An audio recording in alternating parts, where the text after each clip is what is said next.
여러분 안녕하십니까? 광주 MBC 뉴스투데이 시작합니다. 먼저 오늘의 주요 뉴스입니다. 최근 광주에서 유행한 코로나19 집단 감염의 연결고리가 드러났습니다.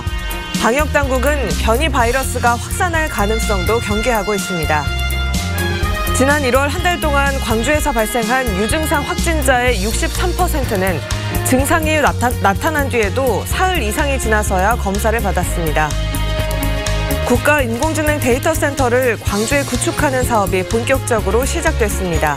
센터가 완공되면 광주 인공지능 산업 육성에도 크게 기여할 것으로 기대됩니다. 광주 글로벌 모터스가 신입사원을 채용하면서 준비가 소홀했다는 비판이 나오고 있습니다.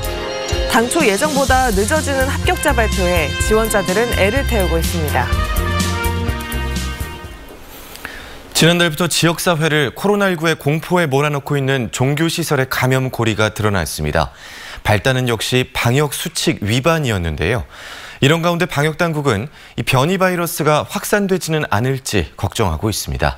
보도에 이다현 기자입니다. 지난달부터 광주 지역을 코로나19 공포로 몰아넣은 대유행의 감염고리가 드러났습니다. 발단은 서울 지역 확진자 A씨였습니다. 국제학교 개설을 준비하던 A씨는 지난달 11일 광주를 찾았고 사흘 뒤인 13일부터 증상이 나타났습니다. 하지만 A씨는 120여 명이 합숙하는 광주 TCS 국제학교를 방문하는 등 광주에서 일정을 계속 이어갔습니다. 그러는 사이 광주 TCS 국제학교에 코로나19 바이러스가 응축되기 시작했고 이곳을 방문한 TCS 에이스 국제학교 관계자와 광주 안디옥교회 교인을 통해 지역사회로 확산했습니다. 방역수칙을 지키지 않은 합숙과 국제학교와 교회로 연결되는 접촉으로 광주 TCS 국제학교와 TCS 에이스 국제학교 그리고 안디옥교회 관련 확진자만 지금까지 290여 명에 이르고 있습니다. 구로구의 확진자가 13일부터 증상 발현이 되는 이 부분으로 해서 그 이후에 광주국제학교 관련해서 안에서의 내부 발생이 있었을 거로 추정을 하고 있습니다. 이런 가운데 영국발 변이 바이러스까지 확인되면서 불안감이 커지고 있습니다. 아직까지는 시리아인을 제외하고 추가 감염은 나타나지 않고 있지만 변이 바이러스의 끈질긴 생명력에 방역당국이 긴장하고 있습니다. 보통의 바이러스는 확진 이후 10여일이 지나면 음성으로 바뀌지만 시리아인 부부는 지난달 10일 확진 판정 이후에도 아직까지 양성을 유지하고 있습니다. 이런 점 때문에 방역당국은 변이 바이러스가 이미 생활 속에 전파됐을 가능성도 고려하고 있습니다. 변이균주의 국내 유입 가능성은 계속 올라가고 이에 따른 확산 위험도 있습니다. 방역당국은 다가오는 설 연휴 동안 변이 바이러스도 확산할 가능성이 높다고 보고 이동을 삼가는 등 방역수칙을 지켜달라고 당부하고 있습니다. MBC 뉴스 이다현입니다. 광주시가 코로나19 관련 증상이 있으면 지체 없이 자진해서 선별진료소에서 검사받으라고 시민들에게 당부했습니다. 광주시는 지난 1월 한 달 동안 유증상 확진자 268명 가운데 63%에 해당하는 169명이 증상이 나타난 뒤에도 검사를 받기까지 사흘 이상이 걸렸다며 이같이 밝혔습니다. 또 1월 한 달간 가족에 의한 감염도 34가구에서 138명이 발생했다며 가족 중에 증상이 있거나 타 지역을 방문한 경우에도 자진 검사를 받을 것을 권고했습니다.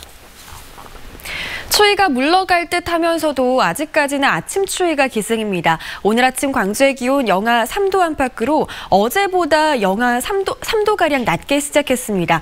영하권 추위가 나타나고 있는 만큼 옷차림 단단히 하고 나서셔야겠습니다. 오늘 낮부터는 따뜻한 남서풍이 불어들면서 기온이 훌쩍 오르겠습니다. 지금보다 기온이 13도가량 올라서 광주의 낮 최고 기온 10도 안팎 보이겠고요. 이어지는 주말 동안에도 종일 영상권 기온에 머물면서 매우 포근한 날씨가 이어지겠습니다. 현재 하늘 모습 보시면 지금 구름이 가득한 상태입니다. 오늘 오후 들어서는 하늘빛이 더 흐려지겠고요. 산발적인 빗방울이 떨어지겠습니다. 제주 남쪽 해상을 지나는 약한 기압골의 영향으로 남해안을 중심으로 빗방울이 떨어질 것으로 예상됩니다. 날씨 정보였습니다. 광주시가 미래 혁신 성장 동력으로 가장 역점을 두고 추진하는 사업이 인공지능 중심도시 조성입니다. 이를 실현시킬 핵심 기반인 국가인공지능 데이터센터 구축이 본격적으로 시작됐습니다. 문재인 대통령은 광주가 인공지능 강국의 꿈을 실현시킬 전진 기지가 될 거라고 말했습니다. 우종훈 기자입니다. 꿈의 시작, 광주.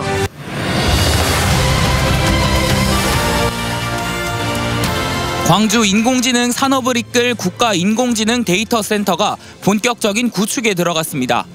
국비 3천억 원이 투입된 인공지능 데이터센터는 2023년 경제자유구역인 첨단 3지구에 조성됩니다.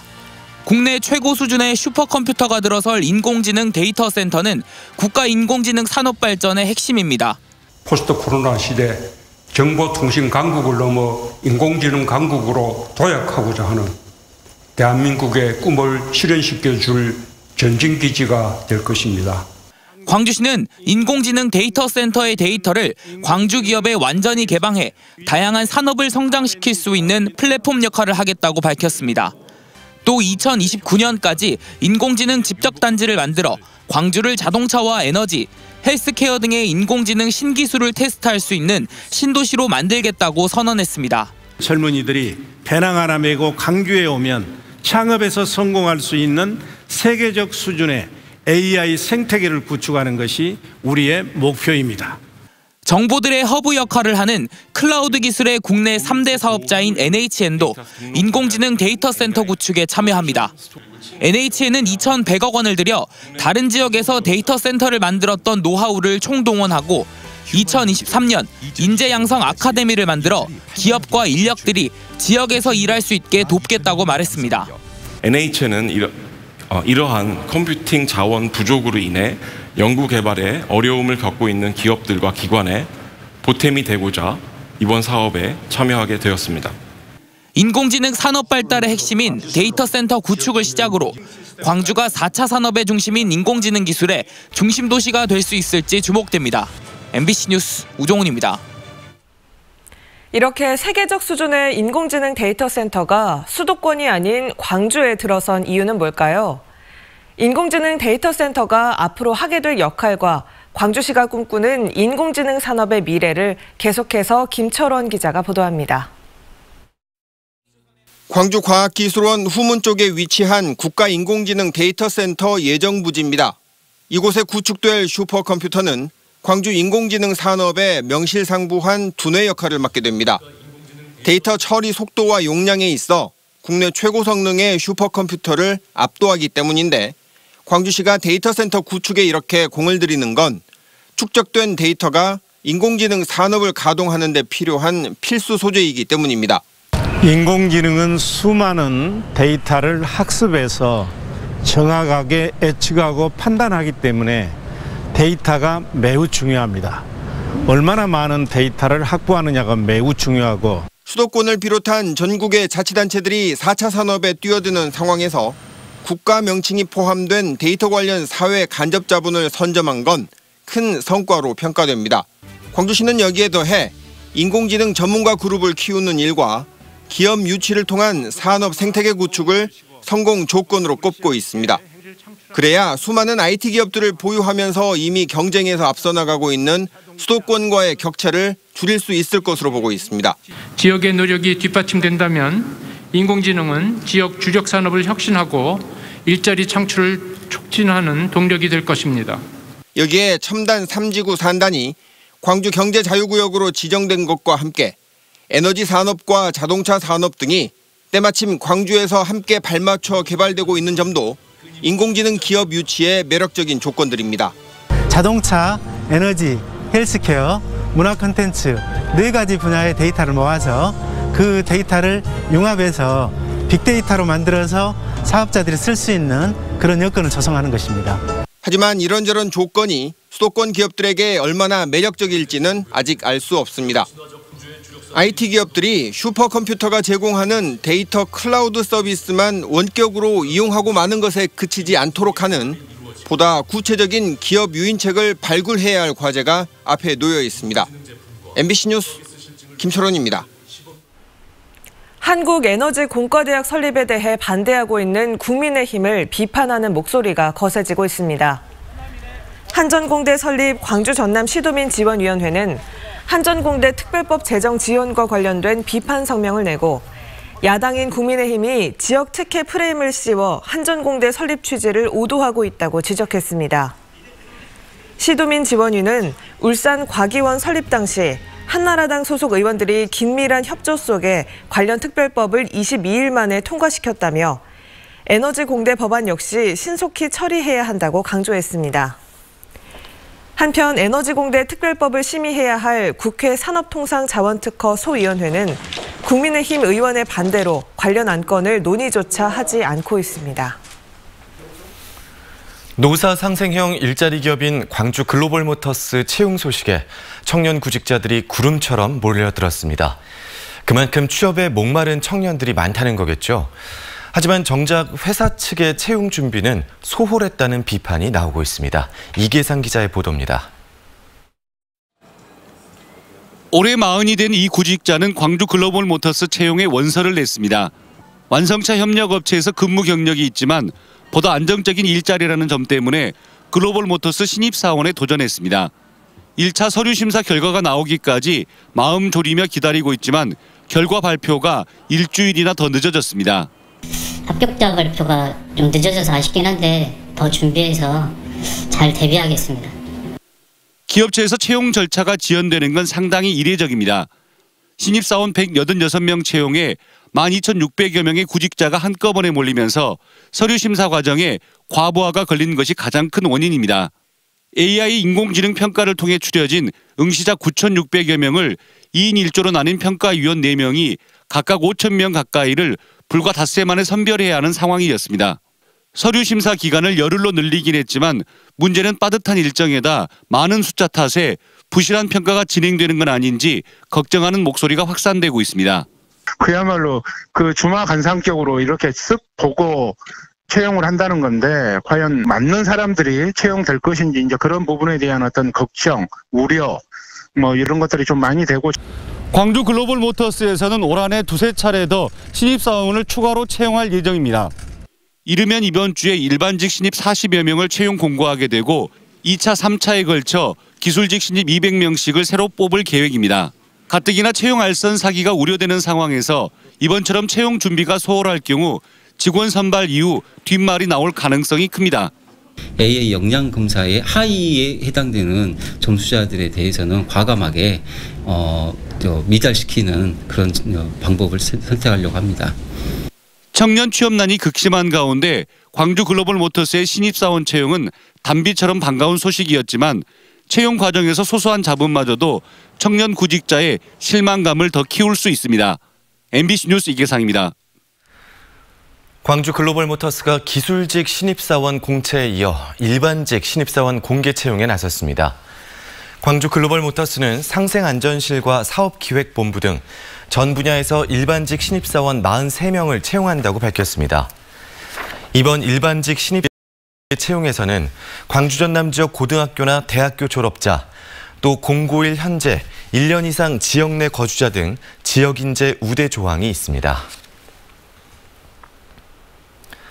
수십 년간 토석 채취장 옆에서 고통받았던 마을 주민들이 더는 참을 수 없다며 폭발했습니다.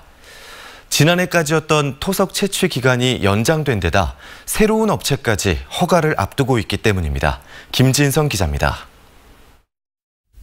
산 허리에 허옇게 패인 토석 채취장이 멀리서도 눈에 띕니다. 토석 채취장을 오가는 도로마다 덤프트럭에서 모래와 자갈들이 쏟아지기 일쑤. 마을 도로는 깨지고 눌려 성한 곳이 없고 시도 때도 없이 날아드는 먼지에 도로 옆 논밭은 계약 재배도 못하게 됐습니다. 마을을 둘러싼 산이 토석 채취장으로 쓰이면서 20년 넘게 계속된 일입니다. 차가 늘 우겨서 빨리 내려오기만 해도 숨을 연구만큼 해요. 왜 그러냐면은 사고 난 데를 많이 봤기 때문에. 현재 이 마을에서 토석 채취를 하고 있는 업체는 2곳. 지난해 기간이 끝났지만 허가받은 수량을 모두 채취하지 못했다며 기간 연장 허가를 받았습니다. 이런 데다 신규 업체까지 10년짜리 허가를 요청해 결과를 기다리고 있는 상황. 올해 허가가 끝나는 업체의 간부가 대표인 또 다른 업체가 작업을 이어갈 것으로 알려지면서 주민들은 반발하고 있습니다. 10년짜리가 들어온다 해서 10년만 하는 게 아니라 또 연장하고 또 연장하고 또 그러면 또 새로운 업체가 또 들어올 거고요. 그래서 그건 연장선일 뿐이니까는 저희는. 공사 먼지가 뒤섞인 물이 정화도 되지 않은 채 마을 농수로 등으로 흐르면서 농경지 피해가 막심했던 주민들. 제대로 된 피해 조사 한 번 없이 신규 업체에 대한 허가 절차에 나선 해남군은 전남도 산지관리위원회 심의를 거치는 등 법적인 문제는 없다는 입장입니다. 그런 의견들은 충분히 검토를 하고 그다음에 또 회사 측에서도 그런 부분에 대해서는 적극적으로 검토를 하려고 생각하고 있으니까 현재 지금 조율 단계입니다. 예. 현재 해남에서 이 같은 토석 채취가 이뤄지고 있는 곳은 6곳. 해남군은 신규 허가를 앞두고 농경지 피해를 줄일 대안과 산사태 방지 계획 등에 대해 주민들과 협의에 나섰지만 일부 주민들은 수십 년간 잃어버린 일상을 이제는 돌려달라고 호소하고 있습니다. MBC 뉴스 김진선입니다. 광주 북부경찰서가 아파트 이웃 주민들을 흉기로 찔러 숨지거나 다치게 한 혐의로 56살 A씨를 붙잡아 조사하고 있습니다. A씨는 어제 저녁 8시 반쯤 북구 두암동의 한 아파트에서 옆집에 사는 80대 노인 2명에게 흉기를 휘둘러 한 명을 숨지게 하고 다른 한 명은 다치게 한 혐의를 받습니다. 범행 직후 달아난 A씨는 5시간 만에 인근 숙박업소에서 경찰에 붙잡혔습니다. 경찰은 A씨가 평소 이웃들과 사이가 좋지 않았었다는 주변 사람들의 말을 토대로 정확한 범행 동기를 파악할 예정인 한편 A씨에 대해 구속영장을 신청할 예정입니다. 오늘 새벽 1시쯤 광주 북구 우남동 호남고속도로 서광주 나들목 인근에서 승용차가 전복돼 30대 운전자 A씨가 부상을 입었습니다. 경찰은 A씨의 차량이 미끄러지면서 난 사고인 것으로 추정하고 정확한 사고 경위를 조사하고 있습니다.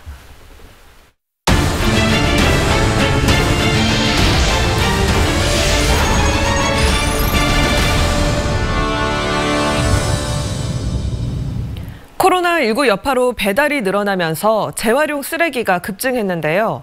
쓰레기를 재활용해 생산한 제품을 팔 곳이 없다 보니 처리 업체들이 쓰레기 가져가는 걸 꺼리고 있습니다. 김한수 기자가 보도합니다. 목포의 한 아파트 분리수거장. 정부가 내놓은 새로운 분리배출 방식 안내문이 붙어 있습니다. 재활용 절차가 복잡한 일반 플라스틱과 달리 즉시 처리가 가능한 투명 페트병을 따로 버려달라는 겁니다.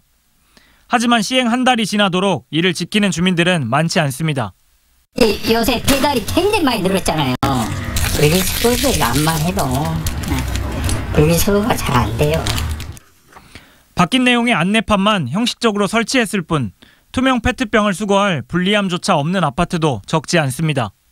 페트병과 일반 플라스틱을 구분해 버려야 한다는 안내판이 무색하게 실제 수거함은 플라스틱 한 곳으로만 되어 있습니다. 아파트 고생을 하고 계시는데 주민들 자체도 좀 도와주셔야 되는데 아직까지도 이런 문제가 개선이 안 되고 있어요.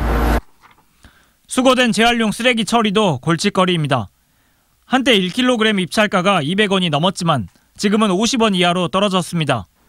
지자체들이 입찰 대신 저가 수의계약에 나서고 있지만 가공을 마친 재활용품의 판로가 막힌 처리업체들이 물량 확보를 꺼리고 있는 겁니다. 원래 페트하고 혼합 플라스틱 이렇게 가져갔는데 가격이 한 80% 정도 이렇게 떨어지다 보니까 사업성이 없어서 업종을 폐업한 것 같습니다. 분리배출도 수거된 물량도 제때 처리되지 못하면서 재활용 쓰레기는 애물단지가 돼가고 있습니다. MBC 뉴스 김한수입니다. 호남 고속철도 2단계 구간의 궤도 방식이 자갈에서 콘크리트로 변경됩니다. 국회 국토교통위 소속 조우섭 의원은 궤도 방식 변경과 관련해 기재부와 협의한 결과 궤도 총 사업비가 812억 원 늘어난 1,503억 원으로 승인됐다고 밝혔습니다. 자갈 궤도에 비해 콘크리트 궤도는 안정성과 속도 면에서 뛰어난 것으로 평가되지만 사업비가 늘어난다는 이유 등을 들어 그동안 정부는 자갈 궤도로 추진해왔습니다. 최근 인적 구성이 바뀐 광주시 도시계획위원 중 일부가 법령에서 정한 위촉 횟수를 초과한 것으로 나타나 시민단체가 해촉을 주장하고 있습니다. 참여자치 20일에 따르면 2013년부터 최근까지 위촉된 광주시 도시계획위원회 명단을 분석한 결과 30명의 위원 중 6명이 총 3회를 초과할 수 없도록 한 광주시 조례와 국토부 가이드라인을 어기고 재위촉됐습니다. 참여자치 21은 이용섭 시장은 횟수를 초과한 해당 도시계획위원들을 즉시 해촉하고 새로운 전문가들을 다시 선임해야 한다고 주장하고 있습니다. 신임 광주 트라우마 센터장에 윤진상 씨가 임명됐습니다. 한국 트라우마 스트레스 학회 고문으로서 역할을 해온 윤 센터장은 2014년 세월호 참사 당시 진도 현장에서 심리 지원 단장을 맡아 희생자와 자원봉사자들의 심리 지원 활동을 하기도 했습니다. 윤 센터장은 광주 트라우마 센터가 국가폭력 트라우마 센터로 전환될 수 있도록 최선을 다하겠다고 다짐했습니다. 오늘 아침도 추위가 기승인데요. 이 추위도 조금만 견디시면 되겠습니다. 오늘 낮부터는 기온이 크게 오르겠고 추위가 풀리겠습니다. 광주의 아침 기온 영하 3도 안팎으로 어제보다도 3도가량 낮게 시작했습니다. 영하권 추위가 나타나고 있는 만큼 출근길 옷차림은 따뜻하게 하셔야겠습니다. 오늘 낮부터는 따뜻한 남서풍의 영향으로 기온이 훌쩍 오르겠습니다. 한낮 기온 지금보다 13도가량 올라서 10도 안팎의 기온 보이겠고요. 이어지는 주말 동안에도 종일 영상권 기온을 보이면서 날이 매우 포근하겠습니다. 현재 하늘 모습 보시면 지금은 구름이 가득한 상태입니다. 하늘빛은 점차 더 흐려지겠고요. 늦은 오후부터는 빗방울이 떨어지겠습니다. 제주 남쪽 해상을 지나는 기압골의 영향으로 남해안을 중심으로 산발적인 빗방울이 예상됩니다.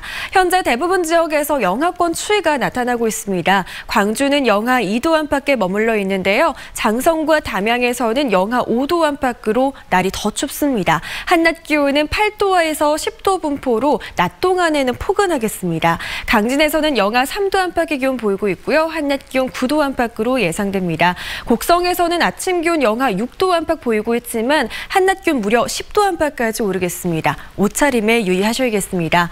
바다의 물결은 최고 1.5m에서 2m로 일겠습니다.